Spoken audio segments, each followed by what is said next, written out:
Então tá lá, bom dia para vocês, moçada. Estamos aqui às vésperas do Enem 2021, né? Não deu tempo da gente fazer revisão durante a semana, tá bastante corrido, mas eu não ia deixar vocês sem algumas umas dicas para este domingo, né? Espero que vocês tenham uma ótima prova amanhã, que vocês possam, com calma, colocar em prática aquilo que a gente já estudou ao longo de quase 3 anos aí, né? E fiquem calmos, né, se vocês estão em dificuldade, todo mundo está em dificuldade durante esses quase 2 anos de pandemia, e vou dar algumas dicas aqui para vocês, tá. Vou fragmentar um pouquinho para que não fique tão pesado para você assistir. Nosso primeiro pedaço, nosso primeiro episódio, vamos chamar assim, será uma parte mais ambiental, coisa que aparece no Enem, desde que o Enem foi inventado, então é bem possível que isso apareça novamente. Então são algumas dicasinhas que serão passadas para vocês aí, tá? Então, espero que eu possa ajudar, né, e que vocês, peguem esses tópicos que eu vou passar para vocês explicar e dê uma olhadinha em algumas coisas, eu vou só vai dar tempo de chamar a atenção, tá bom? Começar a compartilhar aqui com vocês uma janela que eu preparei e vocês podem ficar muito à vontade também ao longo do dia de me chamarem, a gente ir tirando dúvidas aí, tá bom? Então olha só, o Enem é uma prova que tem uma característica, muito particular. Então, eles utilizam muitos textos, eles utilizam muitas tabelas, muitos gráficos, mas normalmente, esses textos, gráficos, tabelas e outras coisas, desenhos e tal, são mais para ajudar a fazer você pensar. Aí, logo abaixo disso, normalmente é isso que você tem que se ligar, é o que ele vai estar pedindo, o que aquela questão vai estar pedindo para você, tá? E aí tentar interpretar. Também envolve muita mistura de disciplinas, até mesmo às vezes é difícil você achar o que que é biologia, o que que é química, o que que é física. Então, fica ligado nisso aí, com calma, tá? Também, mais uma dica, não pode perder muito tempo para fazer cada uma das questões, porque vocês vão ter 90 questões para fazer em uma tarde, tá bom? Vamos lá, começando com a parte ambiental, a gente vai falar sobre efeito estufa, ciclo do carbono, derretimento das calotas polares, a perda da biodiversidade, chuva ácida, inversão térmica, cadeia alimentar, controle biológico e algumas coisas no meio disso aqui ainda a gente vai ter que também levantar para vocês e comentar, que são coisas que a gente teve lá no primeiro, no segundo ano e tal, e também algumas coisas que a gente não teve ainda, porque a gente não terminou o ano, né? Vamos lá então. Primeira coisa, marca presença em praticamente todos os Enems aí, desde que começou essa aplicação dessa prova de extrema importância, né, que é o efeito estufa. Primeira coisa que você tem que lembrar, efeito estufa é algo normal? Sim, é algo normal e é o que permite a gente a viver nesse planeta aqui.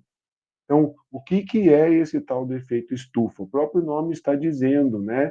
Pensa lá, se você entrar numa estufa, o que que acontece lá dentro dessa estufa? Eu retenho calor.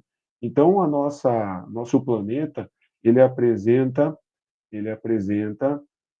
uma camada, uma camada, a camada de ozônio, de ozônio, que vai fazer o quê? Aqui, como o nosso slide está mostrando, ó, vai filtrar e vai rebater um pouquinho da radiação que está vindo do Sol, ok? Então, essa camada vai filtrar o quê? As radiações ultravioleta, tá? Isso daqui é muito importante, porque se deixasse passar tudo, seria impossível a gente andar no Sol. Já é difícil e sem se proteger, se passasse todas as radiações, todas as ondas, nós estaríamos com grandes problemas de sair no Sol. Então, uma parte é rebatida e uma parte, como está mostrando aqui, ó, ela entra nessa nossa camada, ok? Ela entra na nossa camada, ela bate no globo terrestre, tá? Na Terra, e reflete também, ok? Esse processo é o processo correto. Então, um pouco a terra absorve, certo? E isso vai fazer o quê? Vai fazer eu subir um pouquinho a temperatura da nossa Terra, do nosso planeta.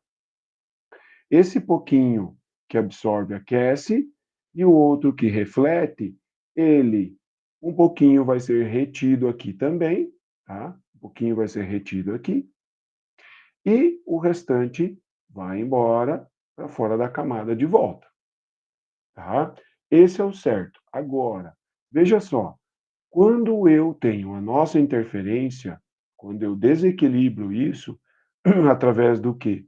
Através do acúmulo de CO, CO2, NO2 e assim por diante, que são gases, e daí nós vamos colocar mais um muito importante, que é o CH4. Cuidado com esse cara aqui, está em alta, está se falando muito dele. Quem é ele? Ó, um pouquinho de química. Ele é um cara que só tem um carbono e tem os hidrogênios ligados. Então, tenho que classificar ele como um cara que só tem um carbono, então o prefixo met. Então, ele é o famoso metano. Já vamos falar um pouquinho mais dele. Esses gases, o que acontece? Esses gases são chamados de, desculpa, são chamados de gases estufa, ok? Esses gases estufa, o que eles fazem? Quando eu vou refletir essa radiação aqui, ó, esses gases que estão se acumulando aqui devido à poluição, então, queima de combustíveis fósseis, as indústrias, então, industrialização. Então, quando eu aciono, por exemplo, uma termoelétrica, igual está acontecendo agora no Brasil, né? Isso aqui eu vou ter mais poluentes no meu ambiente. Então, o que sai dos carros, então, é uma ação antrópica. A ação antrópica é a ação do homem no ambiente. Esses gases, que são chamados de gases estufa, o que eles fazem? Eles retêm calor também. Tá? Então, eu promovo o que não é normal. O normal é eu aquecer a Terra, mas uma parte aquece, uma parte da radiação vai embora. Agora, com o aumento desses gases, o que acontece? Eu retenho mais calor. Quando eu retenho mais calor, eu promovo exatamente o que não é o certo de acontecer, que é o aquecimento global. Ok?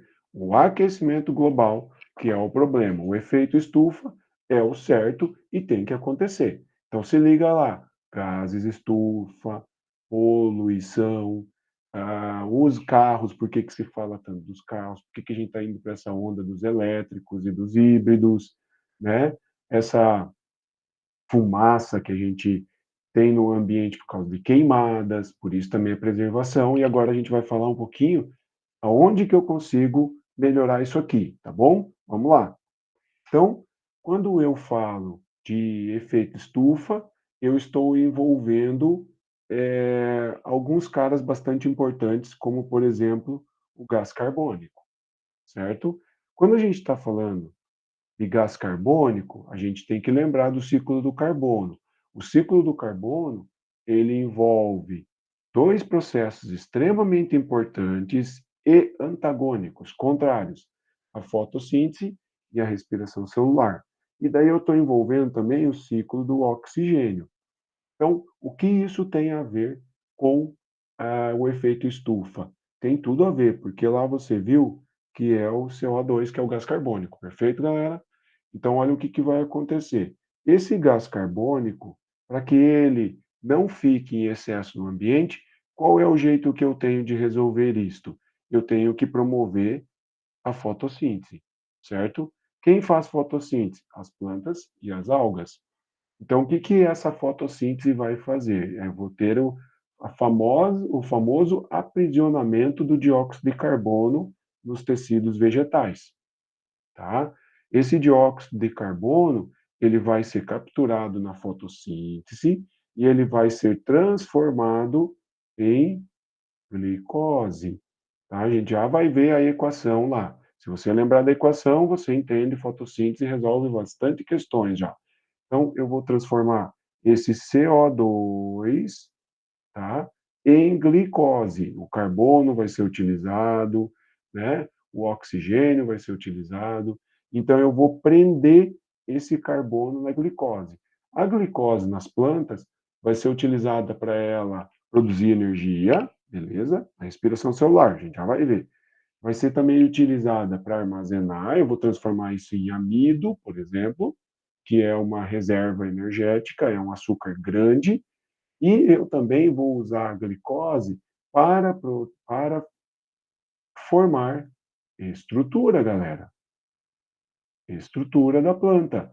E quando eu falo em estrutura da planta, eu estou falando de tecidos, galera. Tecidos, tá?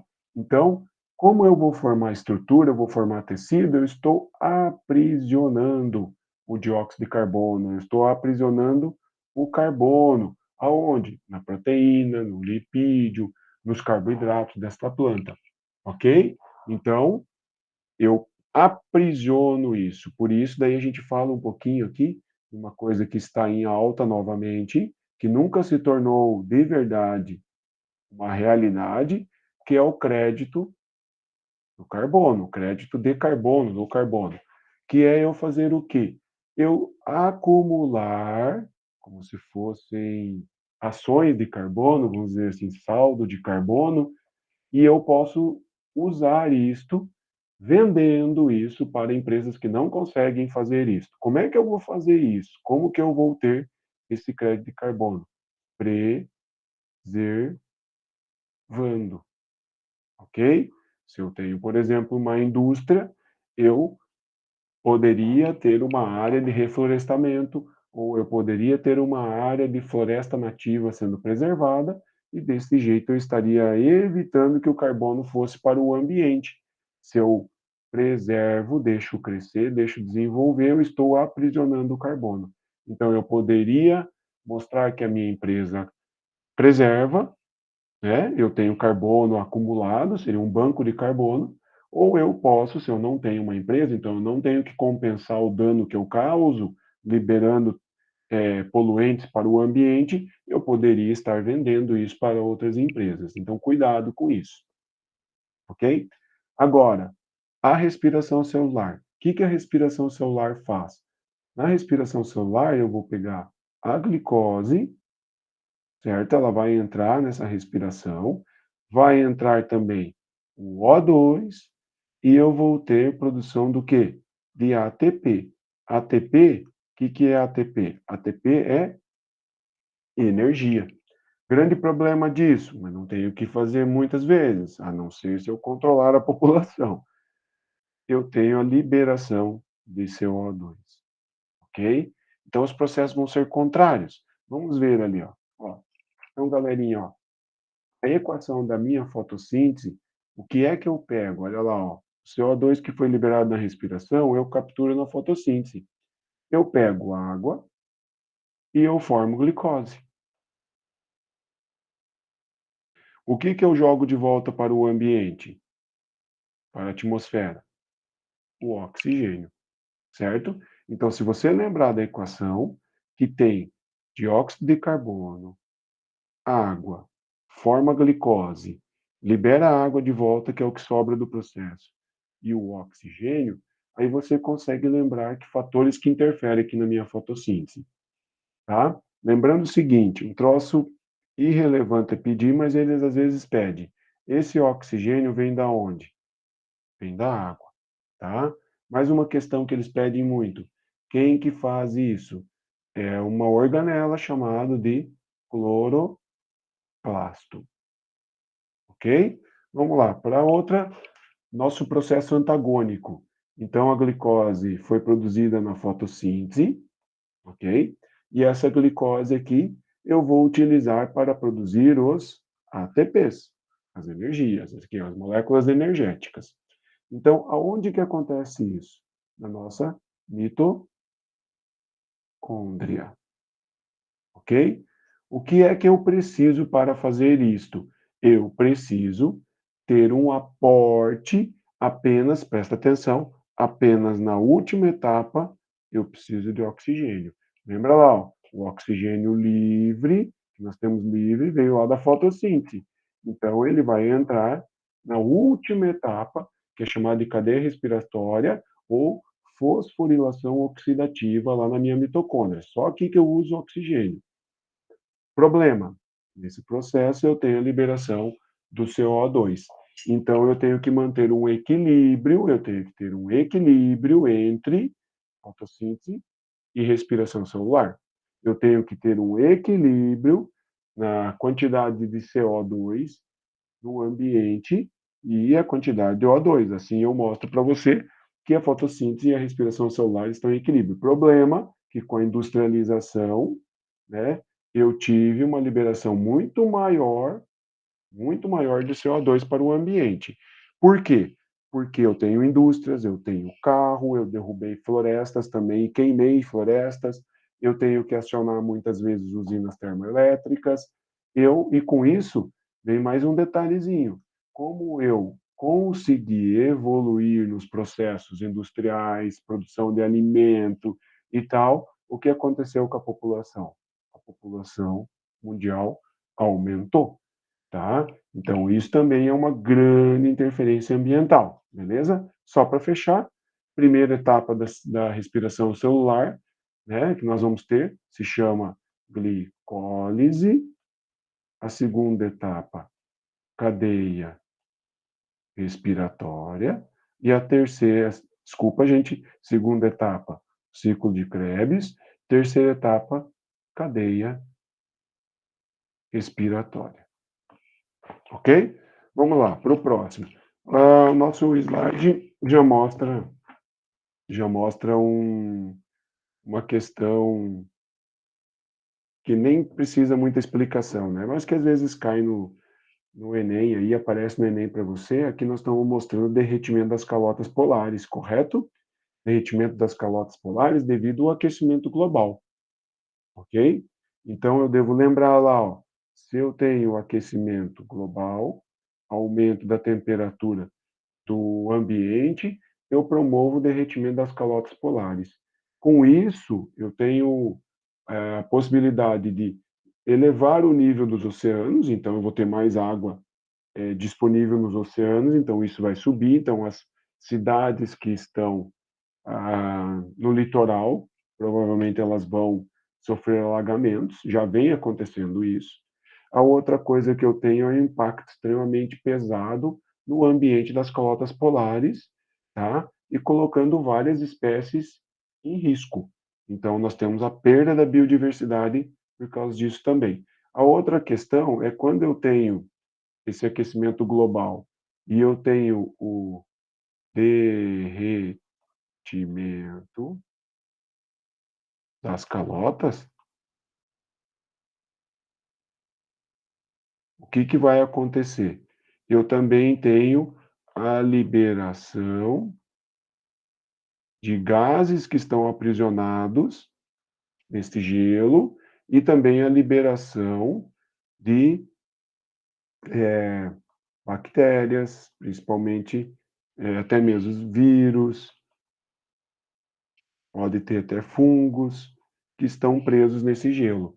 Então, a liberação desses gases pode aumentar ainda a quantidade de CO2 que tem em CO, principalmente no ambiente, e esses agentes patogênicos aqui, muitas vezes, podem ser agentes que a gente nem tem mais contato, nunca teve contato, e que podem acarretar problemas como este que nós estamos vendo agora, que é essa pandemia que está acontecendo, ok?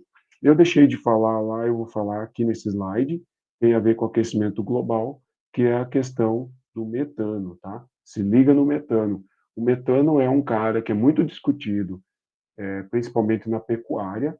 Por quê?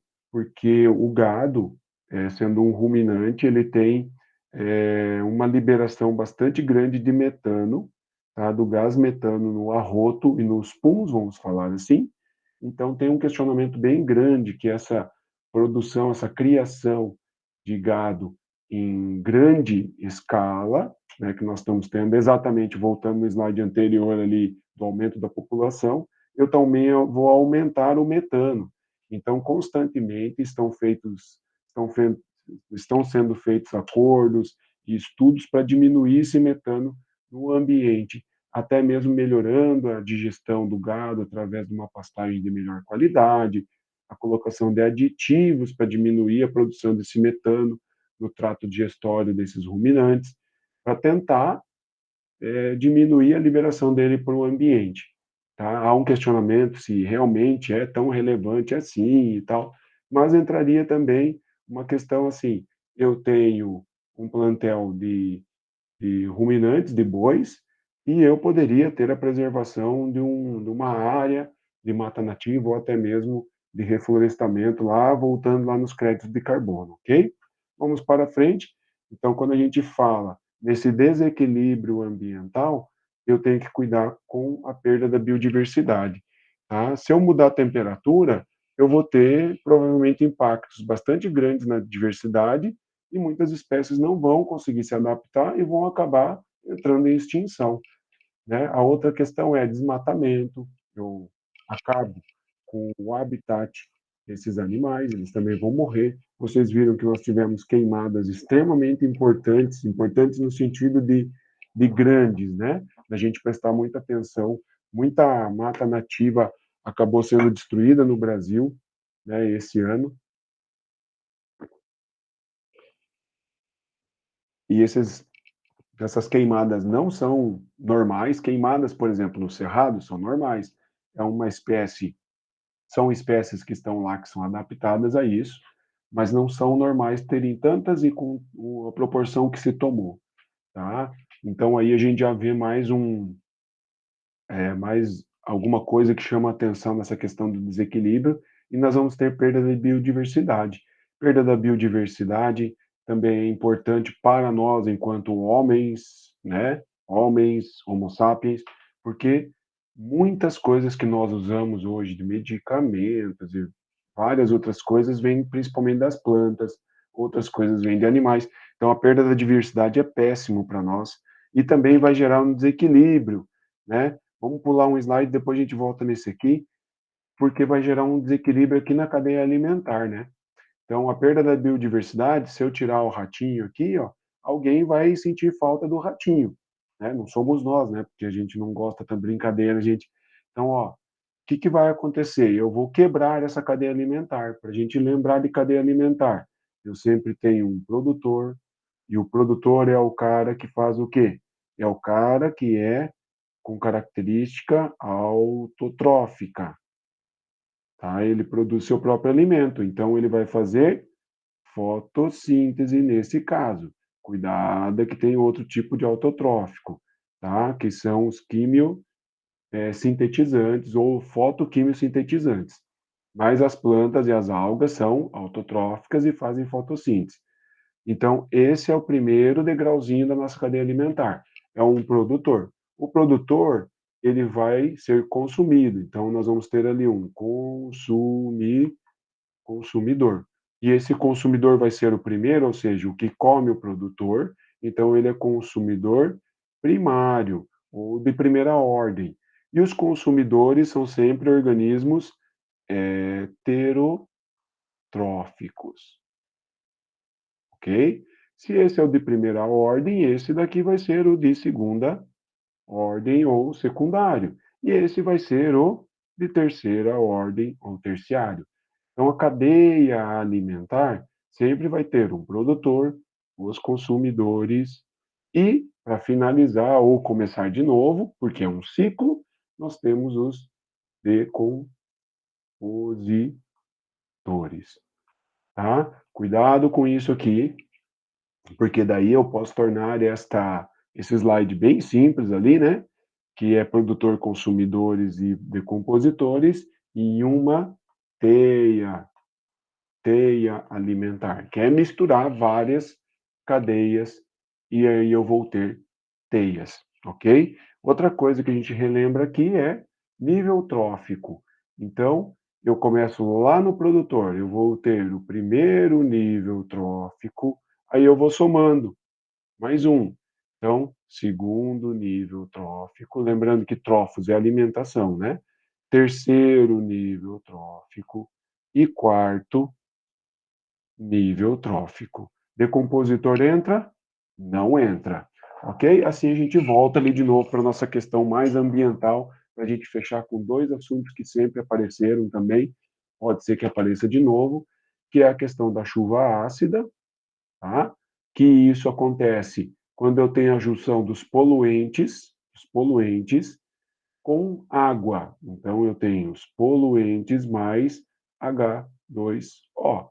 Quando eu entro lá em contato, quando entra em contato a água com o dióxido de enxofre, tá? E eu vou formar dióxido de enxofre lá da química SO2, né? Então eu vou juntar isso daqui com água e vou formar ácido sulfúrico, tá? Ou eu vou ter outro tipo de poluente e vou ter a possibilidade de juntar a água com nitrogênio e com oxigênio e formar um ácido com presença de nitrogênio. Isso forma-se o que a gente chama de chuva ácida. Isso pode ser natural? Pode, através de vulcões, ok? Tanto que lá nos primórdios lá da vida tinha muito vulcanismo e a chuva ácida era bastante comum. O que que acontece? Qual é o problema? Se está chovendo ácido, as plantas vão acabar tendo problemas, vão perder suas folhas, não vão fazer fotossíntese, podem vir, inclusive, a acabar morrendo. É muito comum eu ver isso em locais com grande concentração de indústrias, tá? Indústrias, porque esses poluentes que eu preciso para formar os ácidos, eles são liberados normalmente pelas indústrias. Por isso, existem leis que obrigam a instalação de filtros. Todo mundo instala? Acho que não. Vamos lá. Mais uma coisa que acontece às vezes, acontece muito na China, são inversões térmicas, muito difícil acontecer aqui, porque a gente não tem tanta poluição, mas em São Paulo acontece também. Então, o fluxo normal, qual é o fluxo normal aqui do ar? O ar se aquece próximo à superfície do planeta, certo? Aí, como para cima está um pouquinho mais frio, o ar quente sobe, ele fica mais leve, menos denso e sobe. Pá, o que que tem a ver isso? Tudo, né, gente? Aqui nós estamos na primeira camada e é aqui que eu vou ter poluição, ok? Quando o ar se aquece e sobe, leva o... Escrevi errado, né? Poluição. Leva essa poluição para cima, ok? Mas para isso acontecer, eu tenho que ter ar quente e ar frio. Então, o ar quente aquece, fica mais leve e sobe e leva embora a poluição. A inversão térmica é quando, ao invés de eu estar com ar quente na primeira parte, mais próximo da superfície do solo, eu tenho ar frio. O ar frio é mais pesado. Então, ele fica na parte de baixo. Mas para acontecer isso, eu tenho que ter, por isso se chama inversão, ó. O ar quente tem que estar em cima e o ar frio tem que estar embaixo. Quando isso acontece, o ar frio fica aprisionado aqui embaixo. Ele não sobe porque ele é mais pesado. Com isso, ele retém toda a poluição aqui. Como que se desfaz isso? Ah, preciso de muito vento, né, para conseguir reverter esta situação aqui.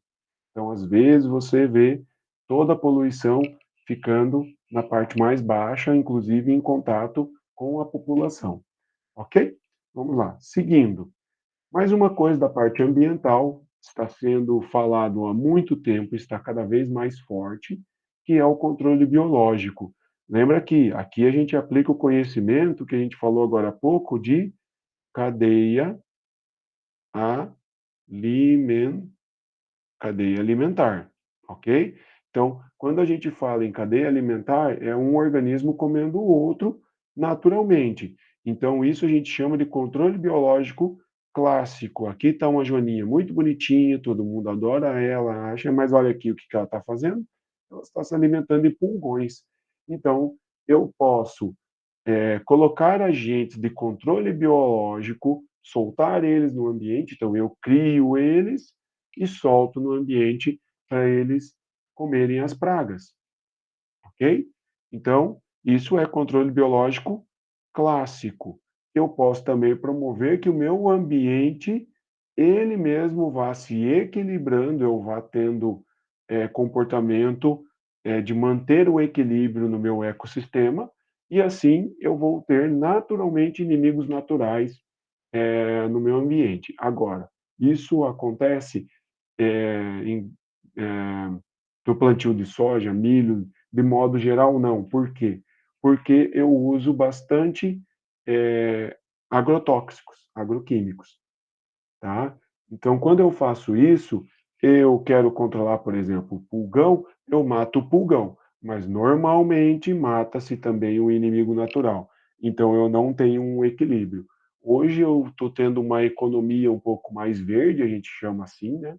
Que tenta não usar agroquímico.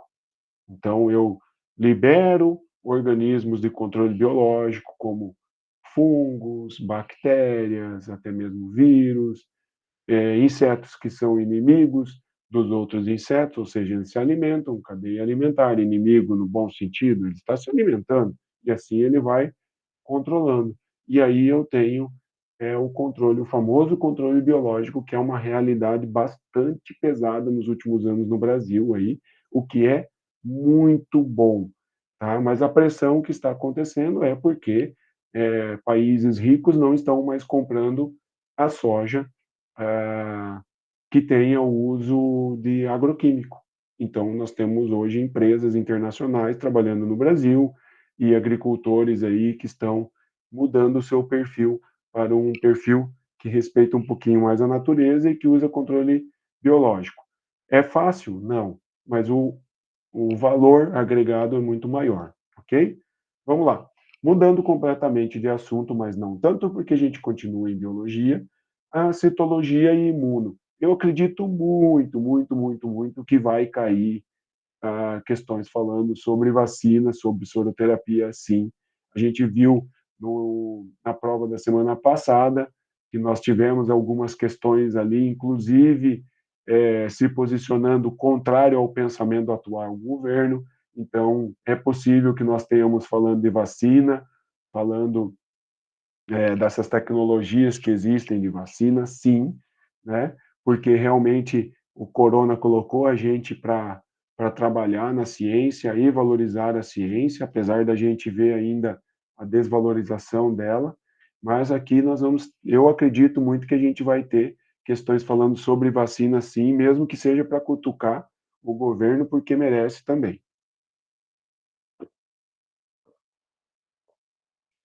Não existe educação sem falar de questões políticas. Lembre-se o seguinte: política faz parte da nossa vida, política não é partido, política são as relações que existem numa sociedade.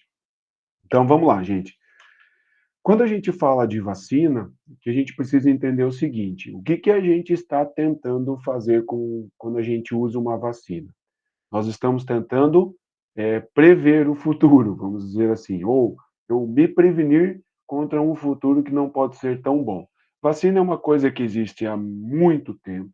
A gente toma vacina há muito tempo. E o Brasil tem um programa de vacinação respeitadíssimo no mundo.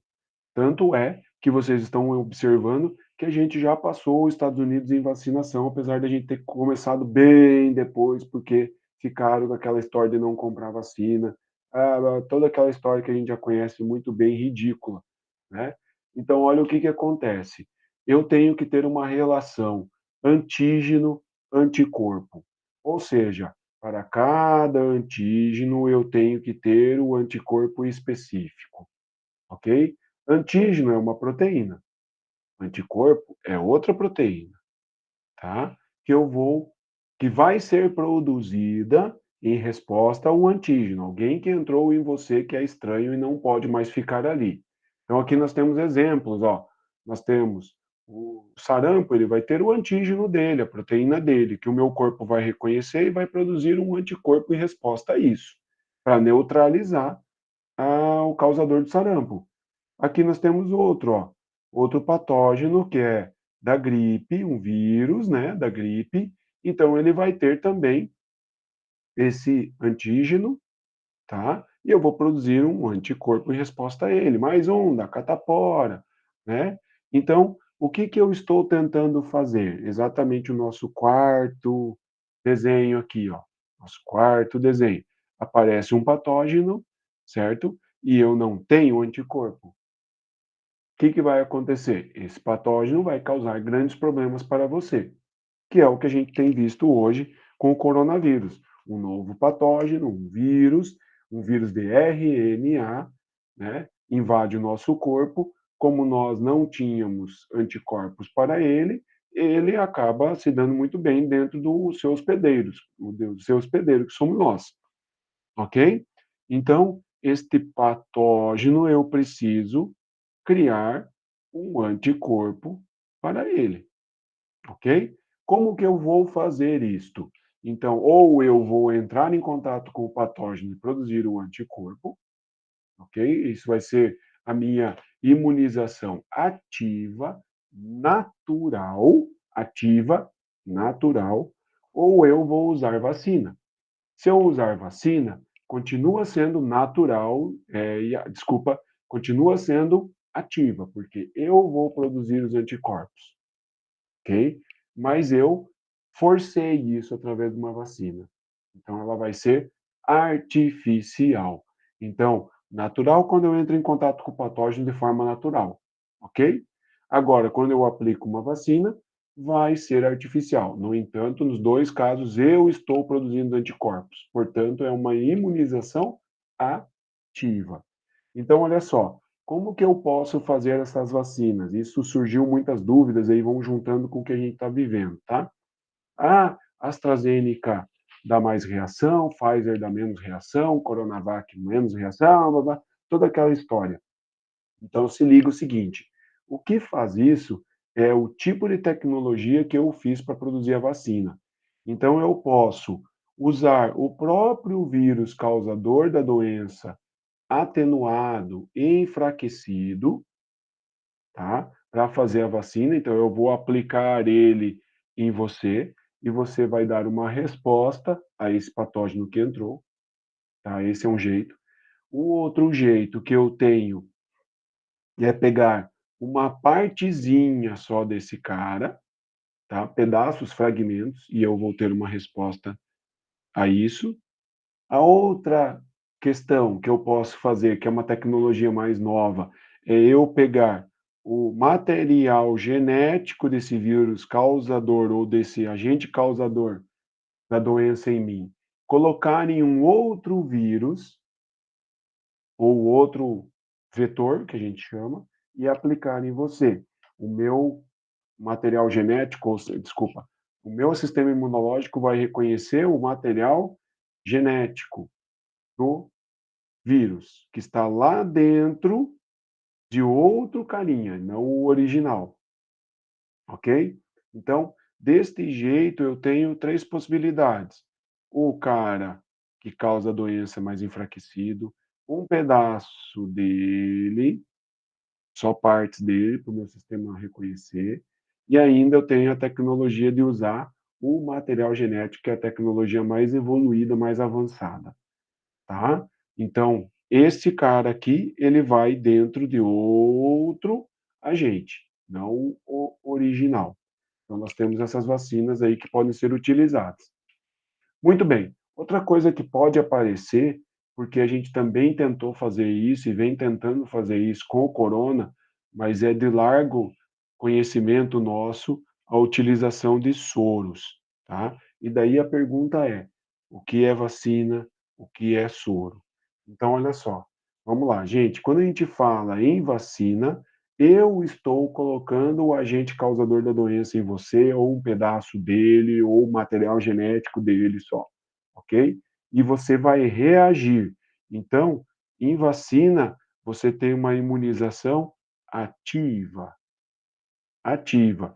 Ou seja, você mesmo produz os anticorpos. ok? Agora, quando a gente fala em soroterapia, eu estou pegando anticorpos prontos, ok? Então eu vou falar para você que é uma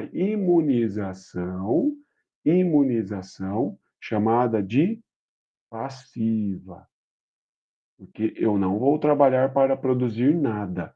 Então eu pego pronto. E quando é vacina, eu vou ter a injeção, vou colocar em você o patógeno, ou um pedaço dele, ou o material genético dele, e eu vou produzir anticorpos. Você vai produzir anticorpos, ok? E aqui, no soro, você vai receber esses anticorpos prontos. Tá. Como que a gente usa isso? Quando eu falo em soro, por exemplo, soro antiofídico, ou soro para aranha, soro para escorpião, e a gente também tentou fazer soro para nós contra o coronavírus. Então era isolar os anticorpos de uma pessoa que tomou vacina ou que teve o coronavírus, isolar isto lá do sangue dela e aplicar nas pessoas para tentar combater o vírus que estava dentro de você. Nós também tentamos fazer isso, continuamos tentando fazer isso, mas ainda não tivemos grandes sucessos nessa soroterapia. Agora, a soroterapia para outras coisas são muito importantes e tem um grande sucesso, por exemplo, para veneno de cobra, de escorpião, de aranhas, né? Que a gente utiliza, nós produzimos, o Butantan produz, extremamente importante. Rapidamente, como que eu produzo? Eu injeto num cavalo o veneno e o cavalo vai produzir os anticorpos. Depois eu tiro os anticorpos, é, separo eles, faço uma separação deles e aplico em você esse anticorpo. Então, nós temos locais onde tem esses cavalos, são muito bem cuidados, né? Eu tenho uma quantidade certa para aplicar desse veneno, que o cavalo não vai sofrer, né? Ele tem uma capacidade bastante grande de produzir esses anticorpos, ele também é um animal muito maior, então eu produzo esses soros para serem aplicados aí, ok? Beleza? Depois dá uma investigadinha melhor lá, porque não dá tempo da gente explicar tudo. Vamos lá. Uma questãozinha que também às vezes aparece bastante para você aí é uma questão ligada às divisões celulares, é, mitose e meiose, tá? Vamos lá rapidamente aqui relembrar o que é isso. Mitose, células 2N, ou também pode ser células N, já vou falar o que é isso para vocês lembrarem. Primeiro, ela duplica o seu material genético e depois ela se divide formando duas células iguais. Então, eu vou formar sempre células idênticas, sempre células iguais, que a gente pode chamar também de clones, ok? Então, primeiro eu duplico o material genético e depois eu divido, então, tendo a quantidade normal de material genético. Lembrando o seguinte, galera, células que são células 2N, também chamadas de células diploides, são células que apresentam dois conjuntos de cromossomos, ok? Dois conjuntos. O conjunto que veio da mãe e o conjunto que veio do pai, tá? Então, por isso é uma célula diploide, ok? Veio lá da junção das células gaméticas, espermatozoide e o óvulo, tá? Por isso vai formar uma célula 2N e eu vou usar a mitose, ou seja, a mitose vai acontecer para nós, em nós, para quê? Vamos lá.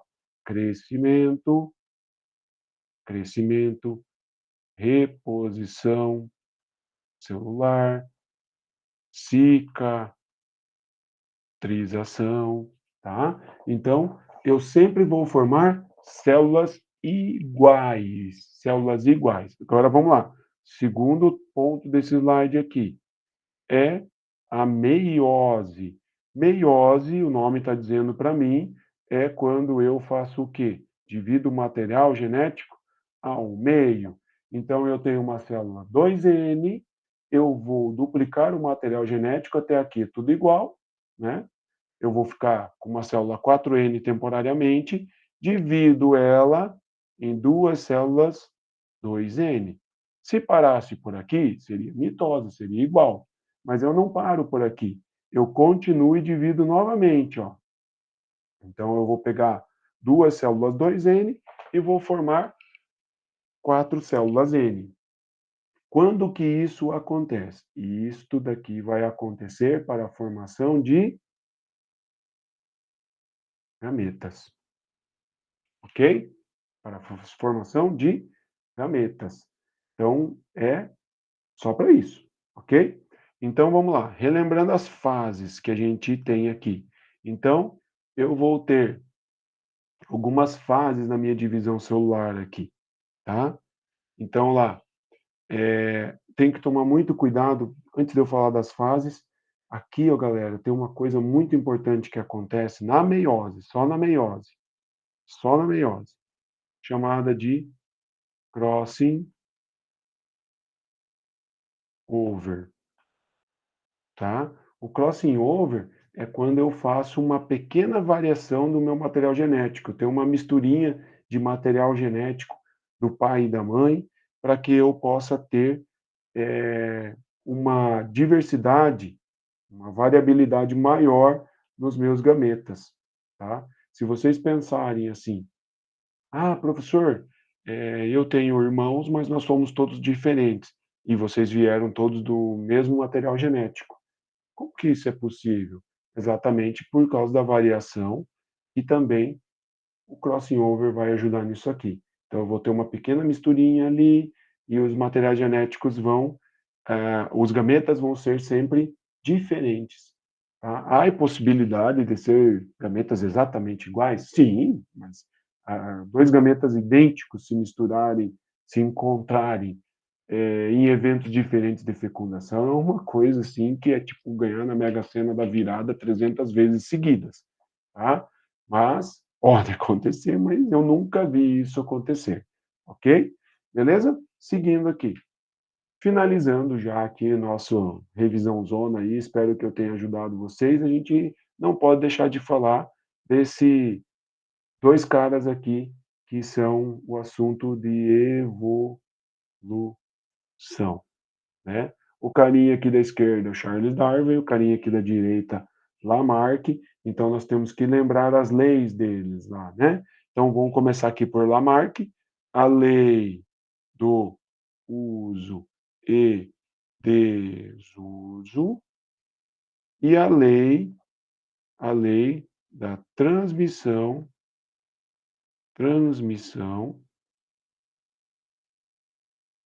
dos caracteres adquiridos, ok? O que ele falava nessas duas leis? Na primeira lei, ele falava que quanto mais se usa alguma coisa, mais ela se desenvolve, e se eu não usar, ela atrofia. E a segunda lei, ele falava que essas características iriam passar de gerações em gerações, ou seja, dos pais para os filhos. Ele estava errado, estava certo. Vamos lá, gente, tem algumas falhinhas, né? Primeira coisa, a lei do uso e desuso não se aplica a tudo, né? O grande exemplo que ele utilizava, que se utiliza para explicar, é a questão do pescoço da girafa, né? A girafa ficou com o pescoço comprido porque ela tentava esticar para alcançar as folhas mais altas? Não, não foi por isso, né? Mas ele falava, por exemplo, isso, e que daí seus filhotes adquiriram essa característica. Não é assim que acontece, né? Também o gafanhoto ele não fica verde porque ele está na grama, né? E também o gafanhoto marrom não fica marrom porque ele está na serrapilheira, folhas secas, né? Por que que isso acontece? Aí é a teoria de Darwin, aonde existe uma variação entre os indivíduos e isso vai ser selecionado pelo ambiente. Então nós vamos ter aqui a questão da seleção natural, certo? É onde o que que vai acontecer? Eu tenho vários tipos de indivíduos, cores diferentes, formatos diferentes, e a natureza que vai selecionar. Que vai acontecer? O mais apto sobrevive, ou seja, o mais apto tem mais sucesso, durante seu desenvolvimento, está mais forte, consegue ir atrás da fêmea para poder procriar e vai mantendo o seu material genético no ambiente. Então, a seleção natural, a teoria da evolução defendida por Charles Darwin. Também não pode esquecer, se aparecer na tua prova lá, que pode aparecer também falando de Russell Wallace. O Wallace escreveu uma teoria igual a de Darwin, eles acabaram se comunicando, mas Darwin tinha muito mais dados, né? Mas hoje a gente já tenta fazer um pouquinho de justiça, porque o Wallace também falou a mesma coisa, tá? Então, Darwin falou muitas vezes sobre essa questão de seleção natural. Cuidado, tá? Não é o mais forte, não é o mais forte. E assim eu vou terminar e vou encerrar com essa frase aqui, ó, não é o mais forte que sobrevive, e nem o mais inteligente, mas o que melhor se adapta às mudanças. Então, esta é a questão. Quem consegue se adaptar melhor às mudanças é que consegue procriar, que consegue encontrar a fêmea, consegue lutar pela fêmea e perpetuar a sua espécie, tá? Então, nesse momento, fica essa frase para você que vai aí para o Enem, galera. Com grande carinho que eu fiz isso, espero que tenha ajudado vocês, terceirão, quartão, segundão, e se tiver alguém do primeirão aí que está já se preocupando com o Enem, fiquem tranquilos, tá? Vamos com calma. É muito importante você também ter um controle sobre o tempo, é importante você ter água junto, é importante você não esquecer a caneta preta e tem que ser com o tubo transparente. Se é de costume teu, também não esqueça de levar alguma coisa que possa ser levado para você comer, porque a prova é bastante extensa, tá? E não esqueça de reservar um pedacinho para preencher o gabarito, pedacinho do tempo, o professor está dizendo, tá bom? Ao longo do dia, podem também entrar em contato comigo, né? Mas desejo para vocês uma boa prova e que a gente possa ter um grande resultado para vocês, tá bom? Assim, me despeço de vocês, vou voltar aqui para vocês me verem maior também, tá? Parando a apresentação aqui. Grande abraço para vocês, fiquem bem, boa prova. Qualquer coisa, pode me chamar aí, tá? Desculpe aí se ficou alguma coisa errada. Eu não deu tempo, não vai dar tempo de editar, foi feito de última hora, agora de manhã para vocês. Grande abraço, tá bom? E se concentrem para essa prova que é bastante importante. Tchau, tchau.